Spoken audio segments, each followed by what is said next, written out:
আমরা সকলেই জানি যে শনি এই মুহূর্তে রয়েছে মীন রাশিতে। গত ২৯শে মার্চ শনি মীন রাশিতে গোচর করে এবং গোচর করার সাথে সাথেই ধনু এবং সিংহের ঢাইয়া শুরু হয়। আর মীনের মূল সাড়ে সাথে শুরু হয়, কুম্ভর শেষ সাড়ে সাথে শুরু হয় এবং মেষের প্রথম সাড়ে সাথে শুরু হয়। অর্থাৎ প্রথম যে ফেজ সেই ফেজের সাড়ে সাথে মেষের শুরু হয়, মিনের মূল সাড়ে সাথী অর্থাৎ ফাইনাল ফেজ, এই সরি মেন ফেজ, এবং কুম্ভর ফাইনাল ফেজ। আর তার সাথে সাথে সিংহ আর ধনুর তো ধাইয়া চলছে। কিন্তু বিষয়টা আমরা অন্য জায়গায়। এই মীন রাশিতে যখন থেকে শনি এসছে তখন থেকে আমাদের ভারতবর্ষ কেন গোটা পৃথিবী জুড়ে অনেক রকমের ঘটনা ঘটছে। আপনারা দেখে থাকবেন যে এপ্রিল মাস থেকে পেহেলগাম অ্যাটাক হলো, মে মাসে আমরা অপারেশন সিন্দুর দেখলাম, তার সাথে সাথে পরের জুন মাসে আমরা আহমেদাবাদ ব্লাস্ট দেখলাম, আহমেদাবাদ এয়ারপ্লেন ক্র্যাশ দেখলাম। তারপরে এখন আমেরিকার সাথে একটা ট্যাক্সেশন নিয়ে প্রবলেম চলছে, বিশ্ব রাজনীতিতে অনেক সমস্যা চলছে, ইসরায়েল হামাসের যুদ্ধ এখনও কোনো একটা কনক্লুশনের জায়গায় আসছে না। ভারতবর্ষের সাথে আমেরিকার একটা দ্বন্দ্বর পরিস্থিতি তৈরি হয়ে গেছে, পাকিস্তানের সাথে আমেরিকার একটা বন্ধুত্বপূর্ণ পরিস্থিতি আমরা একদম সরাসরি দেখতে পাচ্ছি। এবার উল্টে ভারতের সাথে রাশিয়ার ভালো সম্পর্কের জন্য ডোনাল্ড ট্রাম্প এবার আমেরিকান রাষ্ট্রপতি খুব রেগে গেছে। তো আলটিমেটলি হচ্ছেটা কি? হচ্ছে কিছুই না। শনি যতবার মীন রাশিতে প্রবেশ করেছে ততবার পৃথিবী জুড়ে নৈতিক ইতিহাস এবং পৃথিবীর প্রেক্ষাপট এবং ভারতবর্ষের প্রেক্ষাপটেও অনেক রকমের পরিবর্তন এসছে। এবং সেই পরিবর্তনগুলো কি কি আমরা যদি অতীত ইতিহাসকে পর্যবেক্ষণ করি তাহলে আমরা জানতে পারবো যে শনি মিনে যতবার এসছে ততবার কি কি ঘটনা ঘটেছে। আমি একটু পাস্ট রিকল করছি, তাহলে অনেকের সুবিধা হবে এটা বুঝতে। কারণ মীন রাশি হলো কালপুরুষের শেষ রাশি এবং আমাদের পালনকর্তা স্বয়ং নারায়ণ অনন্ত শয্যায় এখানে অবস্থান করছে এবং এখান থেকেই শুরু হচ্ছে সৃষ্টি। এইটুকুনি আমরা সকলেই জানি। এবার প্রতি ১০০ বছর অন্তর শনি প্রতি ৩০ বছর অন্তর এক রাশিতে ফিরে আসে। এটাও অনেকেই জানেন, যারা জানেন না তাদেরকে বলে দিই যে সাড়ে সাথী এই যে ইভেন্টটা একজন ব্যক্তি জীবনে ৩বার ফেস করে। যদি তার কম আয়ু হয় তাহলে সেটা অন্য বিষয়, কিন্তু ৩বার সে ফেস করবে। শৈশবকালীন সাড়ে সাথী, মধ্য বয়সের সাড়ে সাথী এবং বৃদ্ধকালীন সাড়ে সাথী, অর্থাৎ ৩০ বছর অন্তর অন্তর সাড়ে সাথী ইভেন্ট সেটা ফিরে ফিরে আসবে। তো এই ৩০ বছর অন্তর অন্তর শনি গ্রহরাজ এক একটা রাশিতে গোচর করে। ঠিক মীন রাশিতেও ৩০ বছর আগে লাস্ট এসছিল শনি মহারাজ এবং ৩০ বছর পর এবার এসছে ২০২৫-এর মার্চ মাস থেকে। এবার ৩০ বছর আগে আমি প্রথম ৩০ বছরে আসছি। প্রথম ৩০ বছর অর্থাৎ ১৯৯৫ সালে শনি মীন রাশিতে প্রবেশ করেছিল এবং ১৯৯৮ সালের এপ্রিল মাস পর্যন্ত গ্রহরাজ মীন রাশিতেই অবস্থান করেছিল। সেই সময় আমরা কি পেয়েছিলাম? সেই সময় আমরা পেয়েছিলাম ভারতবর্ষের রাজনীতির দোলাচল অবস্থা।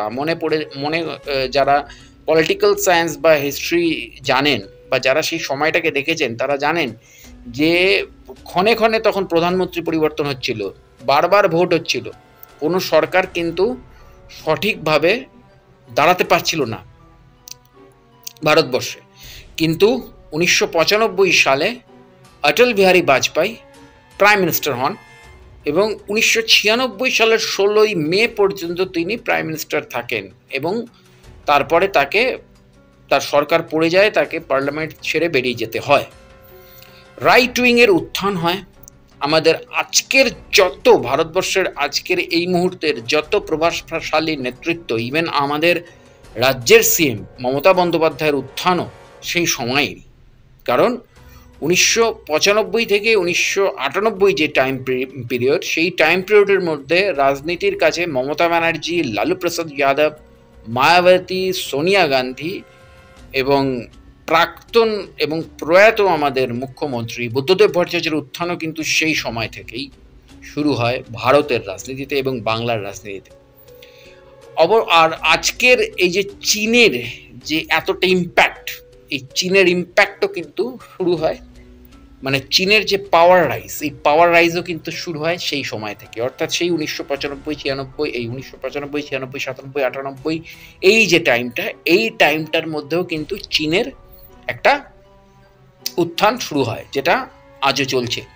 ফিল্ম ইন্ডাস্ট্রির দিকে তাকালে আমরা দেখতে পাই শাহরুখ খানের উত্থান, আমরা ক্রিকেট ইন্ডাস্ট্রির দিকে সচিন তেন্ডুলকরের উত্থান তো দেখেই আসছিলাম, তার সাথে সাথে সৌরভ গানের উত্থান, রাহুল দ্রাবিড়ের উত্থান, ভিভিএস লক্ষ্মণের উত্থান এবং কেবিল লাইনের উত্থান, ডেইলি যে মেগা সিরিয়াল যে সোপগুলো শুরু হয়েছিল সেগুলোও সব শুরু হয়েছিল, কম্পিউটারের প্রচলন প্রথম আসে, দক্ষিণ ভারতে আইটি হাব হিসেবে গড়ে ওঠে। এর যদি পেছনে যাই, আরও 30 বছর পেছনে যদি যাওয়া যায়, তাহলে 1966 সাল ইন্দিরা গান্ধীর উত্থান এবং পুরো বিশ্ব রাজনীতিতে ইন্দিরা গান্ধীর একটা আধিপত্য লাভের জায়গায় আসা। আরও 30 বছর পেছনে গেলে এবং 1966 সাল যেটা আমরা জানি সেটা হচ্ছে যৌবনের দশক, হচ্ছে 66 বা 60-এর দশকটাকে বলা হয়। আমাদের বাংলায় তখন হাংরি জেনারেশনের মুভমেন্ট চলছে, ধীরে ধীরে নকশাল আন্দোলনের দিকে আমরা হাঁটছি এবং বাংলাদেশের বুকেও কিন্তু ধীরে ধীরে পাকিস্তানের বিরোধিতা, আওয়ামী লীগের একটা মানে মারাত্মক সমর্থন তৈরি হচ্ছে, সেই বঙ্গবন্ধুর একটা বিশ্বজনীন লিডার হিসেবে উত্থান। তো এগুলো শুরু হয়ে যাচ্ছে কিন্তু 1966 সালের সময় থেকে। এরও যদি পেছনে যাই আমরা, তাহলে আমরা দেখতে পাবো 1937 সাল। 1937 সালে কি হচ্ছে? দ্বিতীয় বিশ্বযুদ্ধ, আমেরিকার উত্থান এবং বিশ্বের যে জায়েন্ট গার্জেন, সেই গার্জেন হিসেবে আমেরিকার উত্থান এবং ব্রিটেনের প্রভুত্ব খর্ব হওয়া, মানে ব্রিটেনের যে দাদাগিরি ছিল সেই দাদাগিরি খর্ব করে আমেরিকা এবার পৃথিবীর দাদা হতে শুরু করল বিশ্বে। সেটা 1937-এর দ্বিতীয় বিশ্বযুদ্ধ। ঠিক সেম গ্রহরাজ তখন মিনে ছিলেন। তো নেতাজি সুভাষচন্দ্র বসুর উত্থান, আজাদ হিন্দ ফৌজ এবং ধীরে ধীরে ভারতবর্ষের স্বাধীনতার জার্নিতে আমাদের এগিয়ে যাওয়া। আরও যদি 30 বছর আমরা পেছনে যাই, অর্থাৎ 1907 সালে, তাহলে আমরা দেখতে পাবো 1905 সালে বঙ্গভঙ্গ, হিন্দু মুসলিম সাম্প্রদায়িক বিভাজন শুরু, পাকিস্তানের সূচনা, মানে পাকিস্তানের যে চিন্তাভাবনা, সেই চিন্তাভাবনার সূচনা, প্রথম বিশ্বযুদ্ধের পটভূমি প্রস্তুতি এবং কমিউনিস্ট ভাবধারার সূত্রপাত, অর্থাৎ 1917 সালে প্রথম ক্ষমতা দখল করে রাশিয়ায় বলশেভিক বিপ্লব, যেটাকে বলি আমরা।